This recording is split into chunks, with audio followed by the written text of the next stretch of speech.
Assalamualaikum warahmatullahi wabarakatuh. Sebelum perkenalkan, nama saya Wina dari kelas P2K Akuntansi semester 7 dengan NIM 186220129. Pada kesempatan kali ini saya akan membahas tentang materi yang disampaikan oleh kelompok 2. Yuk kita simak videonya. Materi dari kelompok 2 yaitu pengaruh elemen fraud diamond dalam mendeteksi kecurangan laporan keuangan. Tujuan dari penelitian ini untuk mengetahui pengaruh elemen fraud diamond yang terdiri dari elemen pressure yang dapat dioperasikan dengan financial stability, external pressure, dan financial target. Elemen opportunity yang dioperasikan dengan nature of industry dan effective monitoring. Elemen rationalization yang dioperasikan dengan opini audit, dan elemen capitability yang dioperasikan dengan pergantian direksi terhadap kecurangan laporan keuangan pada perusahaan manufaktur yang terdapat di Bursa Efek Indonesia (BEI) periode 2016 sampai 18. Sampel penelitian berjumlah 18 perusahaan dengan metode purpose sampling. Metode analisis yang digunakan adalah analisis regresi data panel. Hasil penelitian menunjukkan bahwa financial stability berpengaruh positif signifikan terhadap kecurangan laporan keuangan. External pressure berpengaruh negatif signifikan terhadap kecurangan laporan keuangan. Sedangkan financial target, nature of industry, effective monitoring, opini audit, dan pengaruh direksi tidak memiliki pengaruh signifikan terhadap kecurangan laporan keuangan. Apa aja yang memicu penelitian ini? Motivasi atau isu penelitian. Laporan keuangan dapat menjadi suatu instrumen yang sangat penting dalam operasional sebuah entitas karena dapat mencerminkan kondisi finansial entitas tersebut. Research gap atau kepercayaan yang berlaku bahwa organisasi besar dan perusahaan dijalankan atas dasar rasionalitas.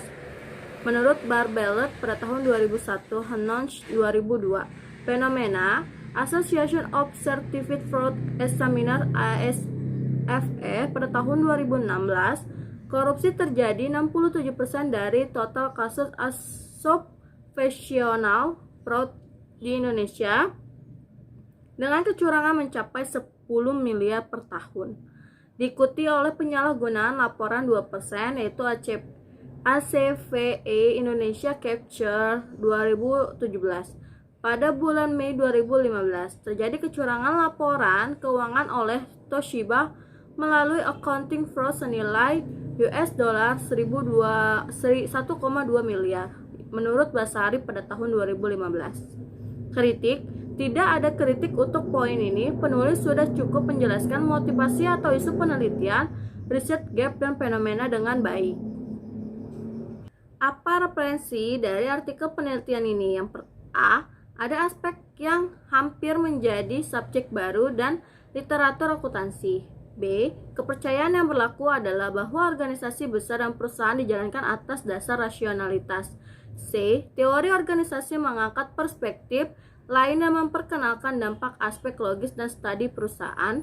Yang D. Ada dalam bisnis dan terutama dalam akuntansi, sikap negatif terhadap emosi lebih kuat. Yang E. Kemajuan dalam literatur psikolog ekonomi menunjukkan antara akal dan emosional.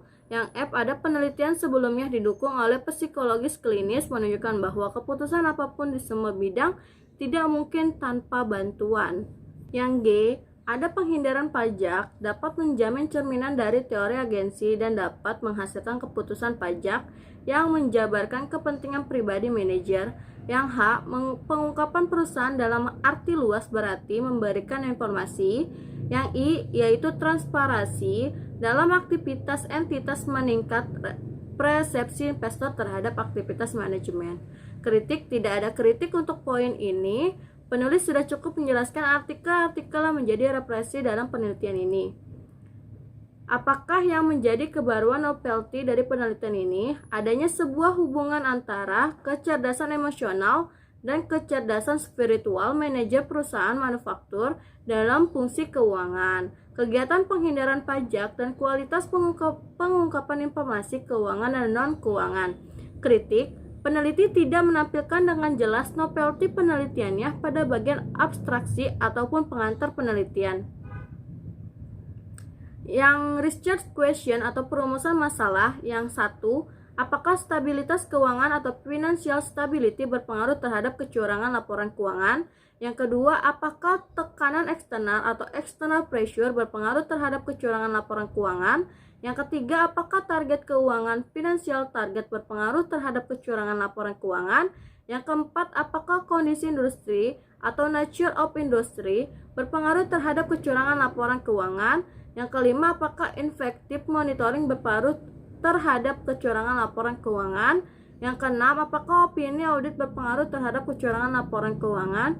Yang ketujuh, apakah pergantian direksi berpengaruh terhadap kecurangan laporan keuangan? Kritik, peneliti telah menuliskan perumusan masalah secara jelas. Perumusan masalah dijelaskan secara eksplisit dan mendetail sehingga membuat pembaca mengetahui apa saja yang menjadi pokok bahasan dalam penelitian ini. Tujuan penelitian yang pertama itu untuk mengetahui pengaruh stabilitas keuangan atau financial stability terhadap kecurangan laporan keuangan. Yang kedua, untuk mengetahui pengaruh tekanan eksternal atau external pressure terhadap kecurangan laporan keuangan. Yang ketiga, untuk mengetahui pengaruh target keuangan atau financial target terhadap kecurangan laporan keuangan. Yang keempat, untuk mengetahui pengaruh kondisi industri atau nature of industry terhadap kecurangan laporan keuangan. Yang kelima, untuk mengetahui pengaruh effective monitoring terhadap kecurangan laporan keuangan. Yang keenam, untuk mengetahui pengaruh opini audit terhadap kecurangan laporan keuangan. Yang ketujuh, untuk mengetahui pengaruh pergantian direksi terhadap kecurangan laporan keuangan.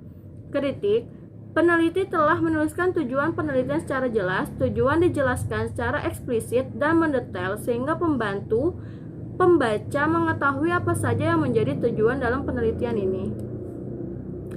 Ada kontribusi penelitian. Yang A, studi ini menjelaskan mengenai hubungan financial stability yang dapat mempengaruhi tindak kecurangan laporan keuangan terhadap pada perusahaan.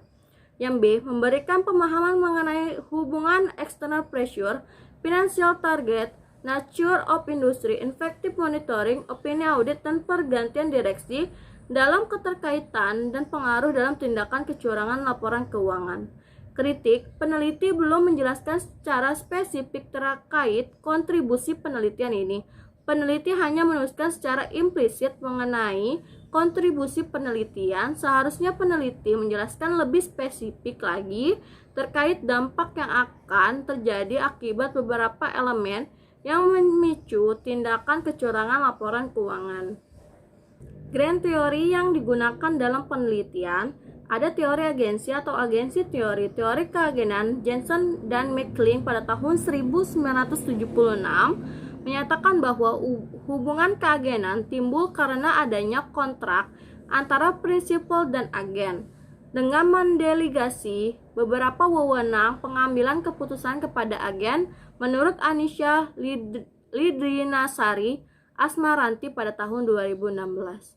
Kritik, peneliti hanya menjelaskan satu grand teori, sebaiknya menambahkan keterkaitan masalah penelitian ini dengan grand teori yang lainnya yang berkaitan untuk lebih memperjelas kesesuaian peneliti dengan grand teori lainnya. Namun untuk grand teori pada penelitian ini, yaitu teori agensi, telah dijelaskan secara eksplisit dan diperjelas di beberapa pembahasan di penelitian ini. Keterkaitan grand teori yang digunakan dengan penelitian yang sedang dilaksanakan. Potensi kecurangan dalam laporan keuangan tidak terlepas dari agen yang menghadapi tekanan atau pressure untuk dapat meningkatkan kinerja keuangan dengan mencetak laba yang tinggi namun tetap menjaga kestabilan keuangan perusahaan untuk mendapatkan sebuah apresiasi dari pihak prinsipal. Hal ini yang menjadi salah satu faktor pemicu dalam kecurangan atau fraud pada laporan keuangan.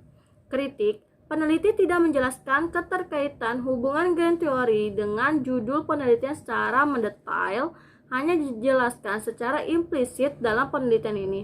Penjelasan di atas merupakan hasil reviewer. Di sini ada kerangka konseptual kecurangan laporan keuangan yaitu variabel Y, financial stability yaitu variabel X1, external pressure variabel X2, financial target variabel X3, nature of industry variabel X4, effective monitoring variabel X5, opini audit variabel X6, pergantian direksi yaitu variabel X7. Kritik, peneliti tidak memberikan penjelasan dan gambaran terkait kerangka konseptual pada penelitian ini. Seharusnya peneliti membuat kerangka konseptual untuk menggambarkan keterkaitan setiap variabel independen dan variabel dependen untuk memudahkan pembaca memahami setiap pengaruh variabel yang sedang diteliti. Gambar kerangka konseptual dibuat dengan pemahaman hipotesis yang telah dijelaskan. Hipotesis penelitian yaitu H1 yaitu financial stability berpengaruh positif terhadap kecurangan laporan keuangan. H2 yaitu external pressure berpengaruh positif terhadap kecurangan laporan keuangan. H3 yaitu financial target berpengaruh positif terhadap kecurangan laporan keuangan. H4 yaitu nature of industry berpengaruh positif terhadap kecurangan laporan keuangan. H5 yaitu effective monitoring berpengaruh positif terhadap kecurangan laporan keuangan. H6 yaitu opini audit berpengaruh positif terhadap kecurangan laporan keuangan. H7 yaitu pergantian direksi berpengaruh positif terhadap kecurangan laporan keuangan. Kritik, relasional dari setiap hipotesis sudah cukup jelas memberikan keterangan pengaruh setiap variabel independen dengan variabel dependen dan didukung dengan pemaparan penelitian sebelumnya untuk memperkuat hipotesis dalam penelitian ini. Metode penelitian yang digunakan yang ada rancangan penelitian yaitu jenis penelitian kuantitatif dengan studi kausal, yaitu studi yang menggambarkan hubungan antara variabel-variabel independen yang mampu mempengaruhi variabel dependen. Ada yang kedua yaitu metode analisis yang digunakan metode regresi data panel, yaitu data yang diambil dari beberapa perusahaan kemudian diamati dalam kurun waktu tertentu. Yang B, ada definisi operasional variabel. Yang pertama ada financial stability, a change, external pressure, debt to asset ratio, financial target yaitu ROA, nature of industry itu inventory, effective monitoring yaitu BDOT, dan selanjutnya ada opini audit. Dalam opini audit ada dua bagian yaitu A, perusahaan mendapat opini wajar tanpa pengecualian dalam bahasa penjelasan. B, perusahaan yang mendapat selain opini tersebut yaitu angka 0. Ada selanjutnya itu pergantian direksi. Yang A, terdapat perubahan direksi perusahaan sama dengan 1. B, tidak terdapat perubahan direksi perusahaan sama dengan 0. Dalam metode penelitian yang digunakan ada yang C, yaitu teknik penarikan sampel, yaitu purpose sampling perusahaan manufaktur terhadap bursa efek, yaitu BI periode tahun 2016-2018, yang dia ada unit analisis terpilih 13 perusahaan yang memenuhi kriteria dan total populasi sebanyak 171 perusahaan. Yang E, ada jenis data. Jenis data dalam penelitian ini adalah data sekunder yang diambil dengan metode dokumentasi dari data laporan keuangan yang telah terdaftar dari bursa efek. F, ada uji kelayakan sama dengan uji analisis kuantitatif. G, ada metode analisis data yaitu uji berpasangan dua model diantaranya yaitu uji Chow, uji Hausman, dan uji Langrange multiplier. Kritik rancangan penelitian sudah cukup jelas pada penelitian ini, hanya butuh pemahaman bagi pihak reviewer atau pembaca untuk mencermati kembali. Jelaskan persamaan regresi linear yang digunakan untuk pengajuan hipotesis penelitian. Ada persamaan untuk regresi data panel dan kritiknya peneliti sudah cukup jelas dan menampilkan persamaan regresi data panel dengan bantuan software EPUS 9,0 pada halaman 45. Contoh selanjutnya yaitu ada analisis statistik deskriptif, uji Chow, dan ini correlate random effects sampai Hausman test.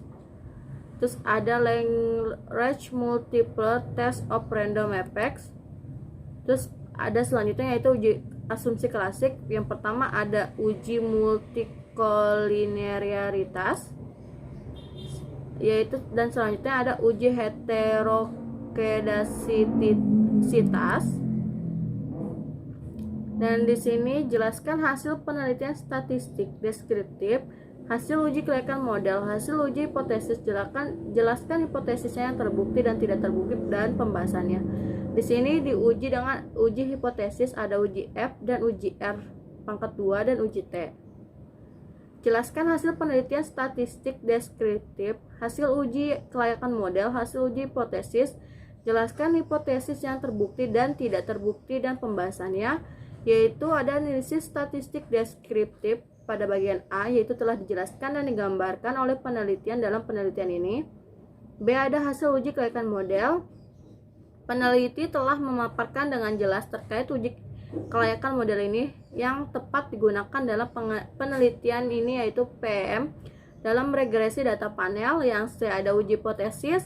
Jika pengujian hipotesis telah dipaparkan dalam bentuk gambar hasil pengujian berserta didukung dengan pemaparan hasil dalam bentuk deskripsi yang menjelaskan hasil setiap pengujian hipotesis ini. Yang D, ada penulis sudah cukup lengkap dan memberikan penjelasan terkait statistik deskriptif, hasil uji kelayakan model, dan uji hipotesis. Kesimpulan sudah cukup jelas, peneliti sudah menjelaskan sesuai dengan rumusan masalah dan memberikan pemaparan yang lengkap dan jelas untuk setiap pengujian hipotesis dalam penelitian ini. Keterbatasan penelitian, peneliti telah memberikan penjelasan terkait penelitian dengan spesifik. Implikasi, peneliti telah menuliskan implikasi penelitian untuk peneliti selanjutnya, investor dan calon investor sebagai masukan bagi perusahaan terkait antisipasi untuk mendeteksi kecurangan laporan keuangan. Sekian yang bisa saya sampaikan dari pembahasan kelompok 2. Kurang lebihnya saya mohon maaf. Saya akhiri. Wassalamualaikum warahmatullahi wabarakatuh.